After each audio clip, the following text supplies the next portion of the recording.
కోపం మనుష్యుని బానిసగా చేస్తుంది, కానీ సహనం మనిషిని రాజుగా చేస్తుంది. ఒక నిమిషం కోపం వలన 10 సంవత్సరాల శాంతిని, సమాధానాన్ని కోల్పోవచ్చు.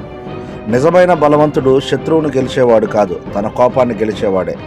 కోపం ఒక తాత్కాలిక పిచ్చి, అది చల్లబడిన తరువాత మనకు మనమే పశ్చాత్తాపడతాం. కాబట్టి నిర్ణయాలు కోపంలో కాక శాంతిలో తీసుకుందాం. Praise the Lord. ప్రభునందు ప్రియమైన వారలారా, ఈరోజు మన కొరకు దేవుని మాట. సామెతల గ్రంథము 29వ అధ్యాయము 22వ వచనం. కోపిష్ఠుడు కలహము రేపును, ముంగోపి అధికమైన దుష్క్రియలు చేయను. ఒకరోజు ఒక రాజుగారి దగ్గరికి 2 స్నేహితులు వచ్చారు. వారిద్దరూ ఒకప్పుడు చాలా దగ్గర స్నేహితులు, మంచి స్నేహితులు, ఒకరంటే ఒకరు ప్రాణంగా ఉండేవాళ్ళు. కానీ ఒక చిన్న విషయంలో వారిద్దరి మధ్య కోపం వచ్చి ఇద్దరూ గొడవ పడుతూ రాజుగారి దగ్గరికి వచ్చారు. ఒకడన్నాడు, ఇతడు ఎప్పుడు నన్ను అవమానిస్తూ ఉంటాడు, నేనిక ఇతనితో ఉండలేను.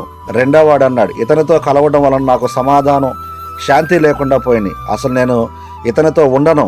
రాజు వారిద్దరి మాటలు శాంతంగా విని వారికి ఒక పరీక్ష పెట్టాలనుకున్నాడు.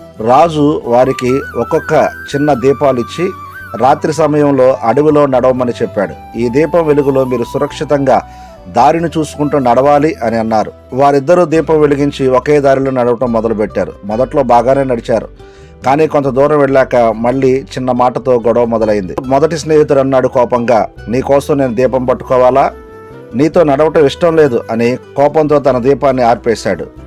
ఇంకొకడు కూడా తట్టుకోలేక, నాతో నీకు రావటం ఇష్టం లేదు కదా అని కోపంతో తన దీపాన్ని ఆర్పేశాడు. ఇద్దరు చీకట్లో మునిగిపోయారు. దారి కనపడక ముళ్ళ తుప్పల్లో, గుంటల్లో పడి గాయాలతో రాత్రంతా బాధపడ్డారు. తర్వాత ఉదయం అలాగే వారు నడుచుకుంటూ రాజు దగ్గరకు వచ్చారు. రాజు వారిని చూసి ఇలా అన్నాడు, ఇది మీ కోపానికి ప్రతిఫలం.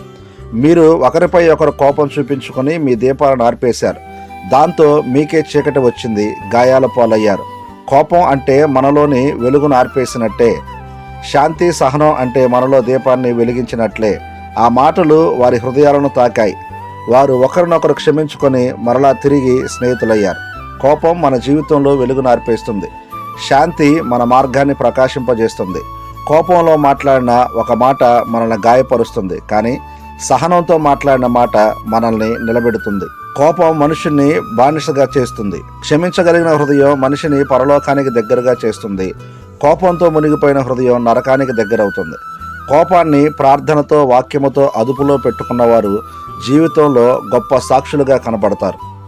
దేవుని సన్నిధిలో దేవుని బిడ్డలుగా దేవుడు కోపం గురించి చెప్పిన ఈ మాటల్ని మన హృదయాల్లో భద్రపరుచుకొని శాంతి, సమాధానంతో మనం జీవిద్దాం.